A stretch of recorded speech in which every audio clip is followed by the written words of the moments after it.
Bonjour et bienvenue sur Tesla en France. Aujourd'hui je vais vous présenter le Zenfone Selfie de chez Asus.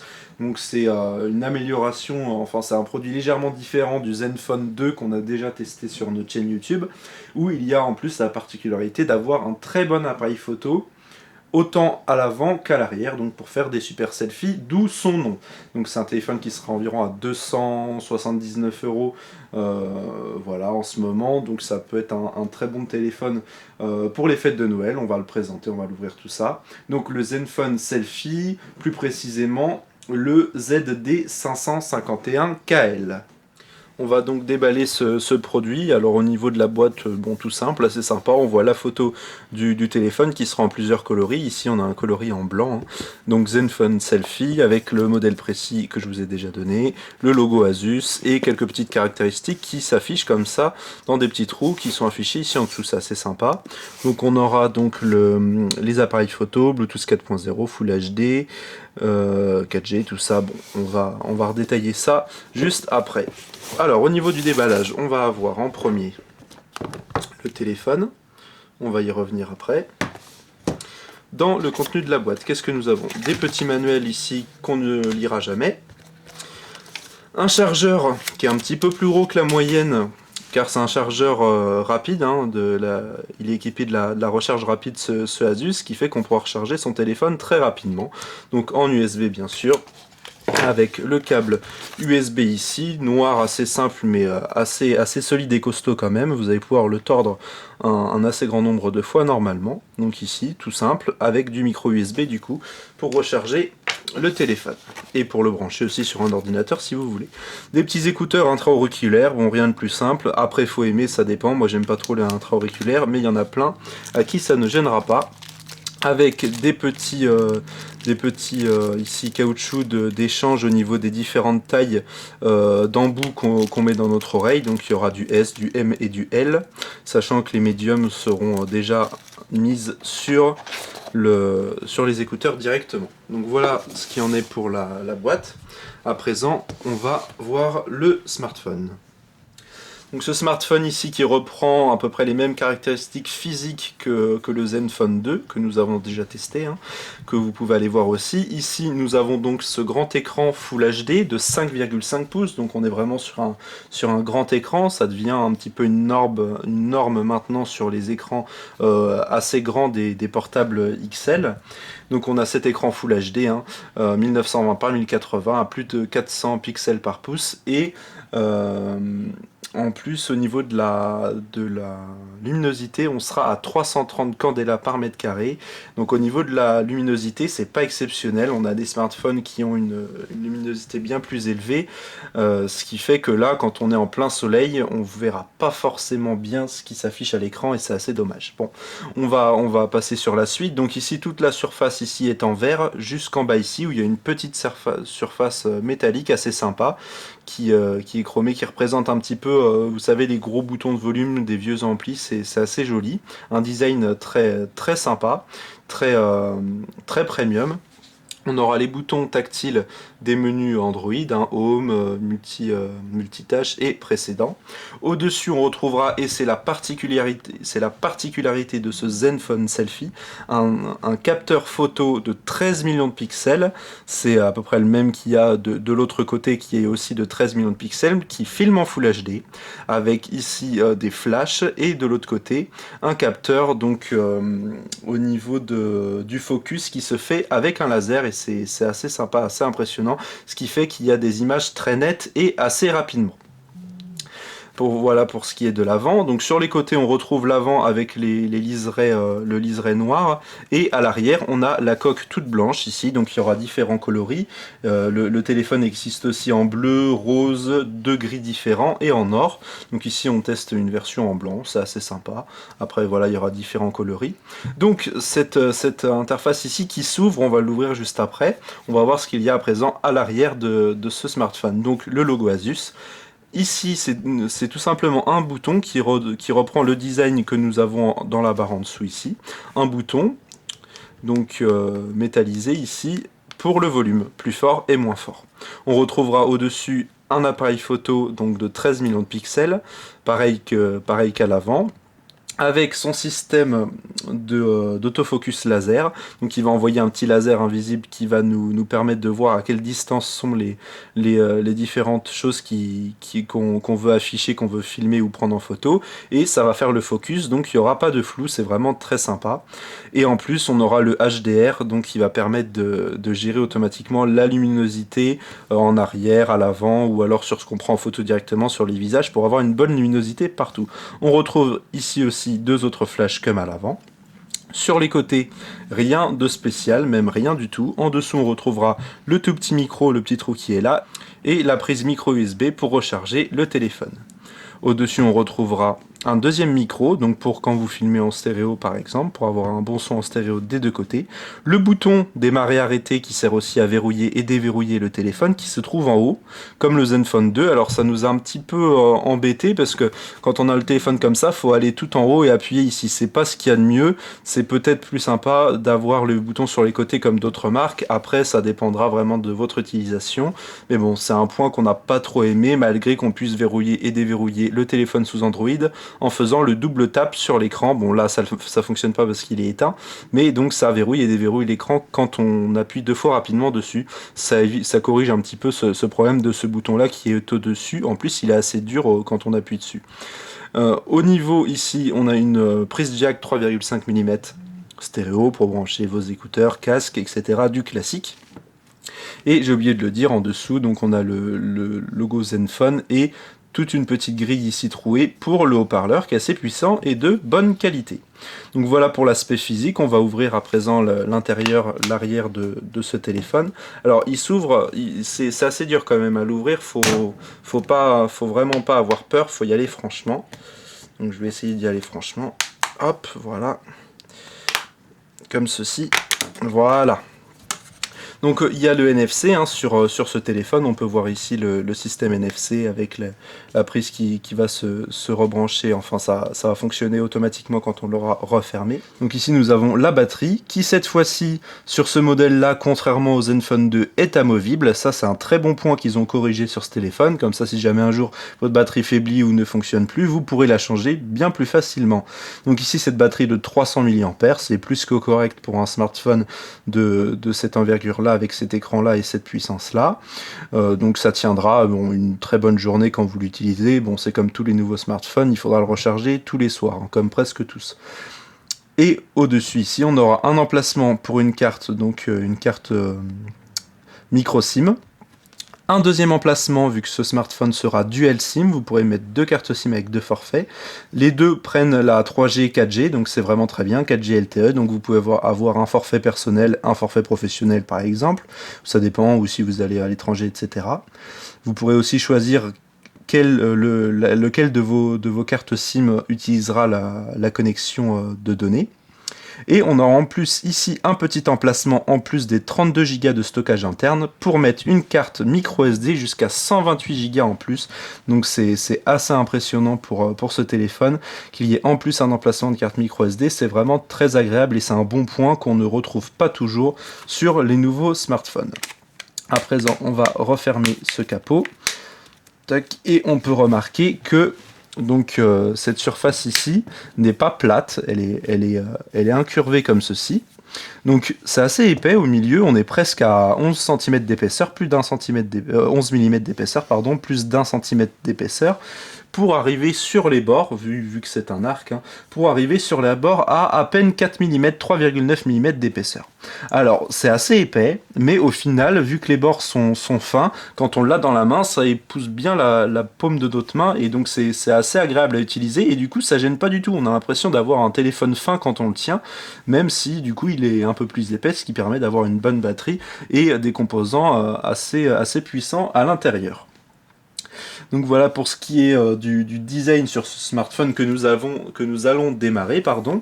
Au niveau du poids, il fait 170 grammes, donc c'est très correct pour avoir du verre, un plastique de très bonne qualité qui ne laisse pas de traces ni quoi que ce soit. On a un plastique de très bonne qualité qui est assez tout de même léger, ce qui fait que 170 grammes c'est très correct pour un smartphone assez gros de 5,5 pouces. Donc on arrive ici sur cet affichage avec cet écran et les applications. Donc là on a mis la luminosité au maximum pour vous montrer un peu ce que ça donne. Bon, vous le saurez pas forcément, mais bon, quand on est en plein soleil dehors, on voit pas forcément tout ce qu'il y a à l'écran. C'est quand même dommage au niveau de la luminosité qu'elle soit assez limitée comme ça, parce que c'est un très bel écran qui affiche de belles couleurs en IPS comme ceci, avec une bonne résolution en Full HD, heureusement, pour du 5,5 pouces.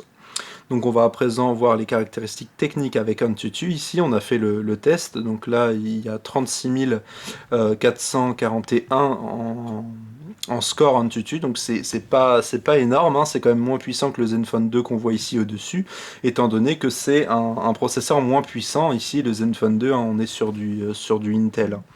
Donc dans les informations, on a ce Asus avec Android 5.0.2 pour être précis, en 64 bits car on a ce processeur Snapdragon 615, donc c'est pas le plus haut de gamme mais c'est un processeur récent qui fait très bien son travail, en 8 cœurs, ici avec son écran 1080 par 1920, hein, ou 1920 par 1080 comme vous voulez. La caméra, donc 13 millions de pixels, c'est une 12,6 pour être précis. Au niveau de la mémoire vive, on a 3 Go de mémoire vive, c'est amplement suffisant pour un smartphone milieu de gamme, voire haut de gamme comme celui-ci. Bon, ça reste suffisant, hein. Le Zenfone 2 a des versions en 4 Go de RAM, c'est peut-être un peu beaucoup. Là, déjà 3 Go de RAM, c'est amplement suffisant. On a donc 32 Go de stockage en tout, et on peut en plus rajouter un stockage externe avec une carte micro SD, je l'ai déjà dit, jusqu'à 128 Go. Donc ce Snapdragon en 64 bits, vu que on l'avait vu aussi, l'OS est en 64 bits, en 8 cœurs, de 200 à 1,5 GHz par cœur, on peut voir plus précisément ici. Donc là il tourne, il y en a 4 qui tournent à 1,5 GHz, voire 800 ou 800, voilà, là ils se sont tous régulés, donc ils font tous un petit peu de travail, même si les derniers cœurs sont moins utilisés, vu que là on ne fait pas grand chose. Donc la répartition au niveau des processeurs sont bien faits, ce qui fait qu'on a une bonne fluidité, on pourra faire du multitâche sans trop de problèmes. La version d'Android, et à présent le gyroscope, l'accéléromètre, capteur de luminosité, boussole, capteur de proximité, gyroscope, capteur d'accélération linéaire et capteur de rotation, donc on a pas mal de choses pour faire bien le travail. On va tester à présent ce petit jeu de voiture qu'on avait déjà démarré. Voilà ce que ça donne au niveau des graphismes. Donc le processeur et le processeur graphique fonctionnent assez bien. Bon, là je ne conduis pas très bien. Ça c'est moi. Le téléphone est très réactif. Il n'y a aucun lag en Full HD sur les jeux vidéo et ça c'est très intéressant. Ce processeur milieu de gamme Snapdragon 615 fait vraiment bien son travail. Bon, c'est un jeu de drift donc c'est normal qu'on tourne vraiment beaucoup comme ça. Au niveau de l'interface donc Zenui, on a pas mal d'améliorations. Par exemple, quand on reste longtemps appuyé sur le bouton multitâche, on a plein de choses qui nous permettent de gérer le téléphone, les applications, le fond d'écran, des packs d'icônes qu'on peut télécharger, des effets de défilement. Voilà, il y a pas mal de choses assez sympas, classiques, tambour, enfin voilà, il y a pas mal de choses. On peut personnaliser vraiment facilement et vraiment beaucoup ce smartphone. Donc cette surcouche elle comprend du coup plusieurs applications de chez Android directement qui sont modifiées par Asus, avec aussi des packs d'icônes assez sympas. Donc ça rend une interface assez agréable en fait à utiliser sur ce smartphone. À présent je vais vous montrer rapidement l'application appareil photo. Donc une application assez complète avec la possibilité de rajouter, ça c'est des effets, mais c'est sur Android généralement. Dans les options, on va avoir la possibilité de faire pas mal de choses. Bon, ça on vous apprend rien. Après, vous pourrez regarder les qualités d'image, retardateurs, les effets, tout ça. Assez sympa. On pourra donc activer, désactiver le flash ou laisser la lampe torche allumée tout le temps si on veut filmer ou prendre des photos pour paramétrer les photos. Ici, donc là on est en train de me voir pour faire un selfie par exemple. On peut pareil laisser la torche allumée à l'avant et je peux faire différents effets ici pour améliorer par exemple l'éclaircissement de la peau, du teint, les yeux rouges, et on peut même mettre différentes formes pour du maquillage, tout ça, voilà. Donc voilà pour ce qui est l'appareil photo, et à présent je vais vous mettre une petite vidéo qu'on a fait directement avec ce smartphone.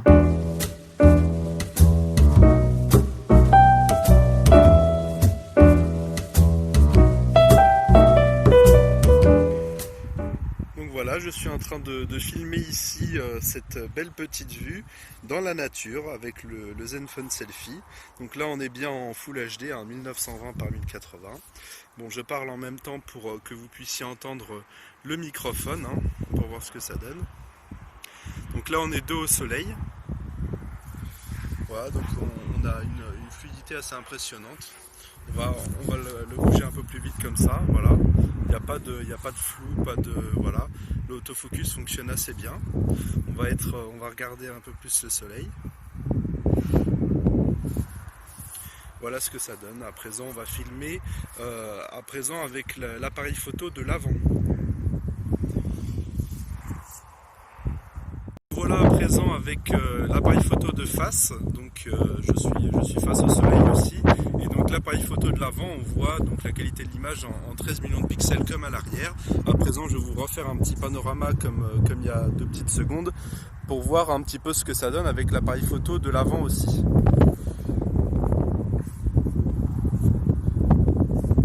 Voilà ce que ça peut donner avec l'appareil photo à l'avant. Normalement, on doit avoir une aussi bonne qualité. Ici, en Full HD, pareil. Voilà. À présent, je vais vous montrer une petite vidéo sur YouTube en Full HD pour vous montrer un peu ce que ça donne en même temps avec le son. Donc là, on l'a mis en Full HD.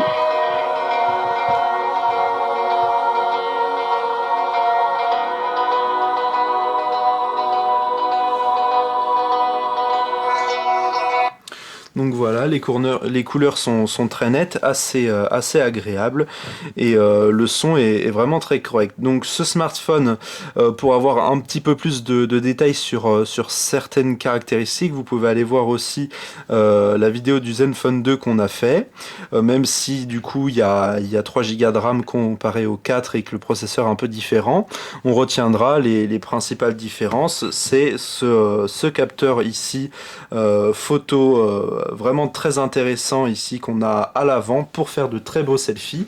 Des selfies qui peuvent être panoramiques jusqu'à 140 degrés pour faire un selfie. Et la prise de photo est à 88 degrés, donc on a un angle de vision photo très large, ce qui fait que si vous faites un selfie entre amis, vous n'avez pas besoin d'avoir une grande perche pour mettre l'appareil photo loin, car on aura déjà un très grand angle. Donc même si vous tenez votre téléphone au bout de votre main, on verra déjà pas mal de personnes si vous êtes 5 ou 6 à faire le selfie en même temps, rien qu'avec ce téléphone. Donc c'est un très bel avantage, et donc pour les selfies, c'est vrai que ce smartphone tient bien son nom. À présent, on va conclure sur les différents points positifs et négatifs. Donc dans les points positifs, ce smartphone, il est de qualité, il est assez solide.